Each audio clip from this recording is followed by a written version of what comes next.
तो हेलो गुरुजनों, मैं अमित आपका स्वागत करता हूं एएस एकेडमी पर। आज हम लेके आए हैं DSSB PRT के लिए प्रीवियस ईयर क्वेश्चन, जिसमें CDP में आप अपने आप को चेक कर सकते हैं कि कहां पर आप स्टैंड कर रहे हैं अभी।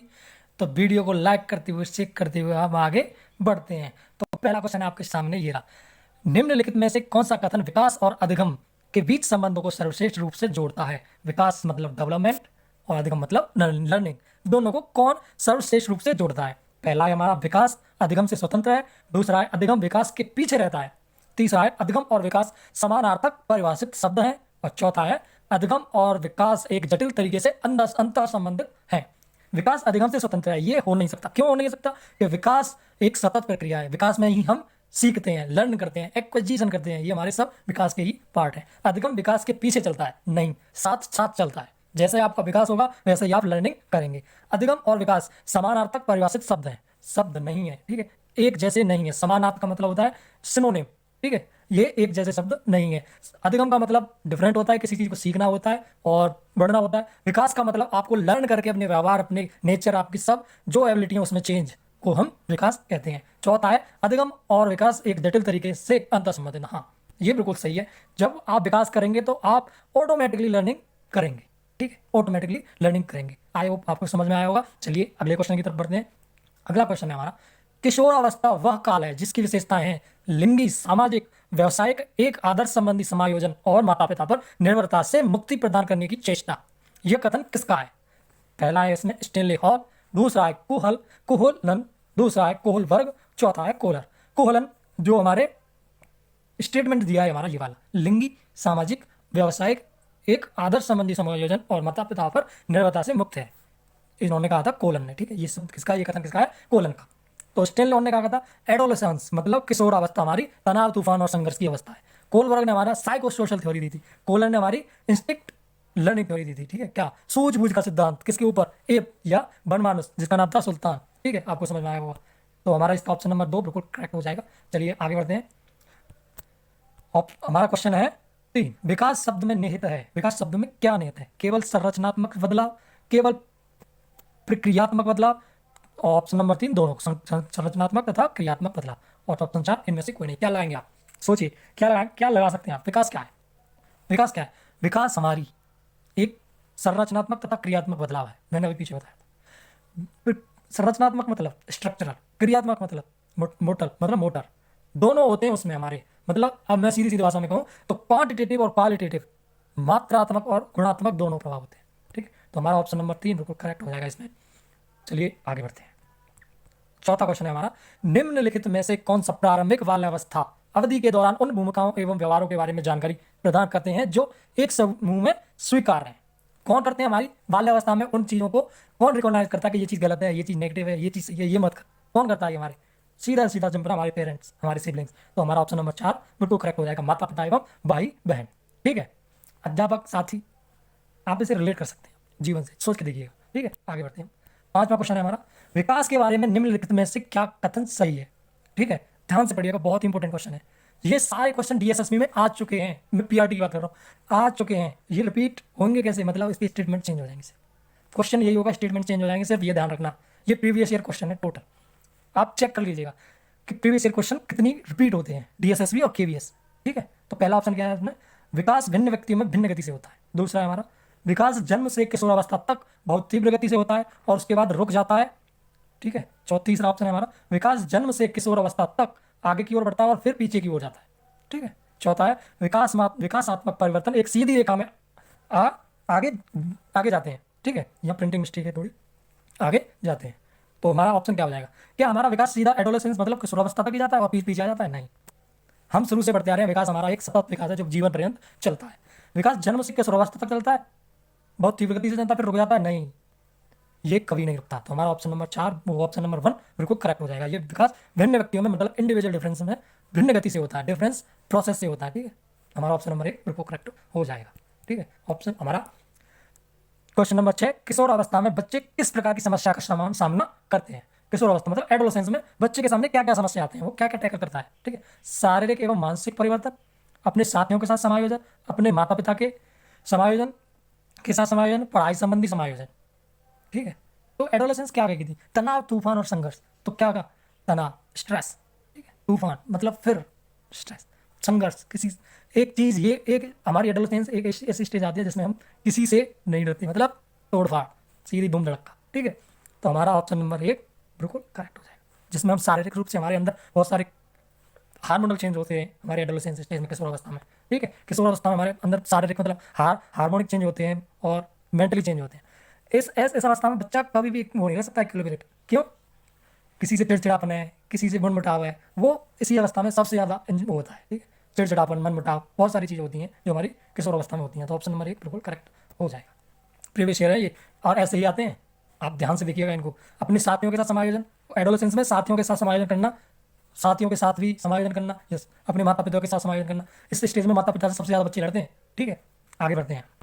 सातवां है हमारा बच्चों के अच्छे चरित्र निर्माण के लिए, ये हमारा पेडागोगी क्वेश्चन है। किसका? पेडागोगी निर्माण के लिए क्या आवश्यक?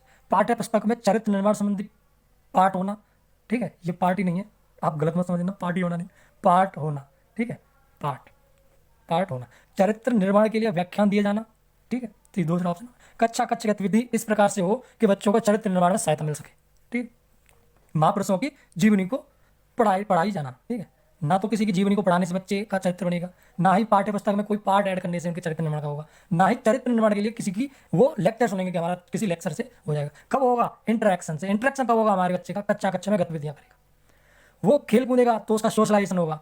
खेल के मैदान में सबसे ज़्यादा सोशलाइजेशन होता है, और जैसे क्राफ्टिंग जैसी चीज़ों में उनकी क्रिएटिविटी बढ़ती है। तो हमारा कहाँ चरित्र निर्माण हो रहा है? हमारा चरित्र हो रहा है कक्षा कक्षा की गतिविधियों में, हम जिसे कहते हैं एक्स्ट्रा को करिकुलर एक्टिविटी, ठीक है। आपने नाम सुना होगा। हमारा अगला क्वेश्चन है, 8वां क्वेश्चन है हमारा, इनमें से कौन सा सिद्धांतकार यह मत स्पष्ट करता है कि बच्चे अपनी वृद्धि और विकास हेतु कठोर परिश्रम करते हैं? एल्बर्ट बंडूरा, मैस्लो, स्किनर या प्याजे? बंडूरा, स्किनर और प्याजे से आप बहुत ही अच्छी तरीके से परिचित हैं। स्किनर लर्निंग के लिए, बंडूरा सोशल लर्निंग थ्योरी के लिए, प्याजे कॉग्निटिव थ्योरी के लिए, कॉग्निटिव डेवलपमेंट। मैस्लो ने कहा था इनमें से कौन सा सिद्धांतकार यह स्पष्ट करता है कि वो वृद्धि क्यों करता है? क्योंकि किसी भी एडवर्स कंडीशन में बच्चे को विकास हेतु परिश्रम करना पड़ सकता है, ठीक है।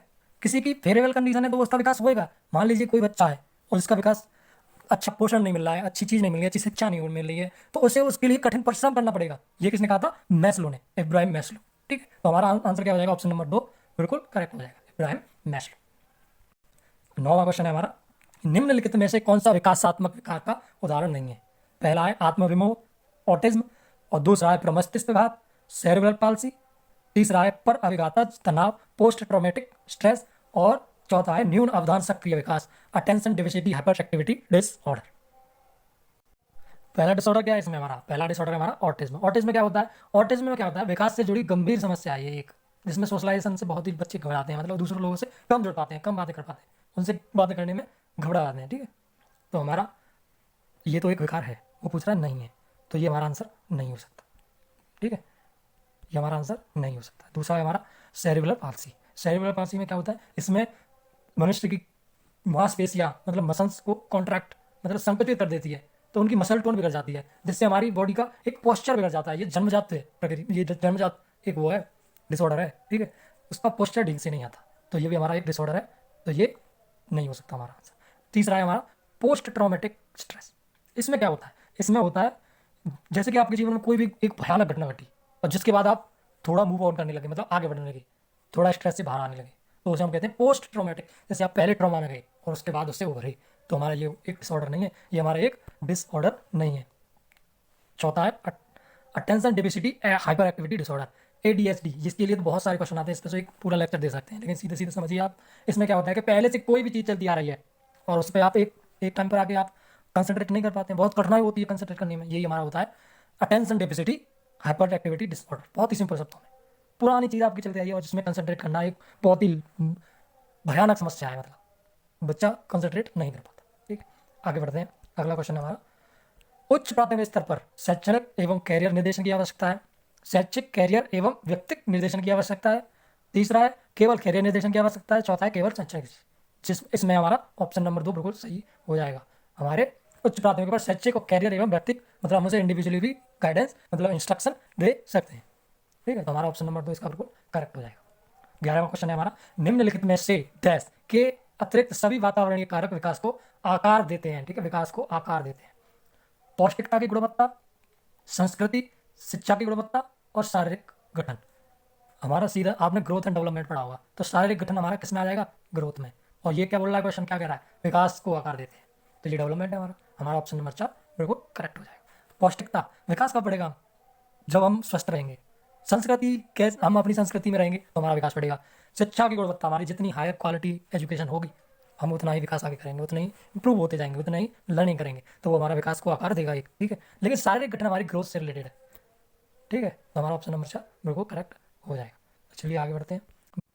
तो 12वां क्वेश्चन है हमारा, मिश्रित आयु वर्ग वाले शिक्षार्थियों की कक्षा से व्यवहार रखने वाले शिक्षक के लिए डैश का ज्ञान सर्वाधिक महत्वपूर्ण है। एक जिसमें अलग अलग आयु के बच्चे, मतलब अलग अलग एज के बच्चे हैं और उसमें एक टीचर जाता है, तो उसके लिए कौन सा ज्ञान सबसे ज़्यादा आवश्यक है? सामाजिक आर्थिक पृष्ठभूमि उसकी नहीं, ठीक है। सांस्कृतिक पृष्ठभूमि कि टीचर किसके लिए, मतलब बच्चा किससे कहाँ से किस संस्कृति से आ रहा है। विकासात्मक अवस्था है। चौथा है उनके अभिभावकों का व्यवसाय, ठीक है। इन तीनों चीज़ों से सामाजिक आर्थिक पृष्ठभूमि, सामाजिक पृष्ठभूमि और उनके अभिभावकों की व्यवसाय, टीचर का कोई लेना देना नहीं है, ठीक है। टीचर का सबसे ज़्यादा इंपॉर्टेंट है विकासात्मक अवस्था, तो वो जान सके कि बच्चा इस एज में है तो वो इस स्टेज में होगा और वो किस तरीके से सीखेगा, कि किस स्टेज में बच्चा किस तरीके से सीखता है। जैसे हमारी मोस्टली स्टेज में बच्चा उसमें इन्फेंसी स्टेज में इमिटेशन के द्वारा सीखता है और बच्चा अर्ली चाइल्डहुड में हमारा रट कर सीखने लग जाता है। तो इसकी ज्ञान होना टीचर के लिए आवश्यक है, इसीलिए आपको सीडीपी पढ़ाई जाती है कि आप क्लास में जाके बच्चों को अच्छे से टैकल कर सकते हैं। तो हमारा ऑप्शन नंबर 3 इसका बिल्कुल राइट हो जाएगा, ठीक है। आगे बढ़ते हैं। 13वां क्वेश्चन है हमारा, निम्नलिखित में से कौन सा सूक्ष्म गतिक कौशल का उदाहरण है? सूक्ष्म गतिक मतलब माइक्रो मोटर स्किल, ठीक है। चढ़ना, फुदकना, दौड़ना और लिखना, इन सभी में आपका पूरा शरीर इन्वॉल्व है। माइक्रो मसल्स काम ही नहीं आ रहे हैं। चढ़ने में आप हाथों से पढ़ रहे हैं, पैरों से चढ़ रहे हैं, फुदकने में आप पैरों से फुदक रहे हैं, दौड़ने में आप पैरों से मतलब पूरा शरीर आपका इन्वॉल्व है। लेकिन लिखने में सिर्फ आपकी उंगलियों की माइक्रो मसल्स और माइक्रो नर्व ही काम आती हैं। तो हमारी सूक्ष्म मतलब माइक्रो गति, माइक्रो मोटर, ठीक है। तो हमारा ऑप्शन नंबर 4 इसका बिल्कुल सही हो जाएगा, ठीक है। तो 14वां क्वेश्चन है हमारा, गर्भ में बालक को विकसित होने में कितने दिन लगते हैं? इसमें दिन पूछ रहा है। वैसे गर्भ में बालक को विकसित होने में 14 वीक्स मतलब 40 हफ्ते का समय लगता है। इसका मतलब 280 दिन हमारे बच्चे को गर्भ में विकसित होने में लगते हैं। अगर प्रीनेटल स्टेज में काउंटो में उसको 3 भागों में बांटा गया, period of ovum, period of embryo, period of foetus, ठीक है। Period of ovum, period of embryo, period of foetus, तो ये 3 स्टेज और होती है हमारी प्रीनेटल स्टेज में, ठीक है। ये आपको समझ में आ गया होगा कि बच्चे को विकसित होने में 280 दिन लगते हैं। Got it? आगे बढ़ते हैं। तो लास्ट और फास्ट हमारा 15वां क्वेश्चन है, निम्नलिखित में से किस अवस्था में बच्चे अपने वयस्क समूह के सक्रिय सदस्य हो जाती हैं? ठीक है। किशोरावस्था में, प्रौढ़ावस्था में, पूर्व बाल्यावस्था में या बाल्यावस्था में? तो आपको सीधा जगह, क्योंकि ये बच्चे अपने पूर्व समूह को सक्रिय कब होते हैं? किशोरावस्था में, ठीक है। इसी अवस्था में वो अपने दोस्त बनाने लगते हैं और सक्रिय हो जाते हैं, ठीक है। तो आई होप ये समझ में आया होगा। एडोलेसेंस स्टेज के बारे में बहुत काफ़ी बता चुका हूँ पूरी वीडियो में, तो मैं अब यहाँ डिस्कस नहीं करूँगा। तो आई होप ये आपको सेशन अच्छा लगा होगा। इसमें सिर्फ 15 क्वेश्चन से 15 क्वेश्चन के ही मैं सेट लेके आऊँगा, क्योंकि वीडियो ज़्यादा लंबी हो जाती है तो आप लोग देखते नहीं, ठीक है। तो 15 क्वेश्चन के मैं सेट लेके आऊँगा। ये प्रीवियस ईयर थे और फिर मैं प्रीवियस लेके आऊँगा सीडीपी के, प्रीवियस ईयर हिंदी के भी लेके आऊँगा, ठीक है। तो आई होप आपको ये समझ में आया होगा। आप इसकी पीडीएफ हमारे टेलीग्राम चैनल से ले सकते हैं और हमसे जुड़ सकते हैं। वहाँ पे मैं और सारी पीडीएफ डालता रहता हूँ प्रैक्टिस के लिए, ठीक है। तो I hope you are happy. Thank you so much. I am Amit. This is AS Academy. Goodbye. Jai Hind.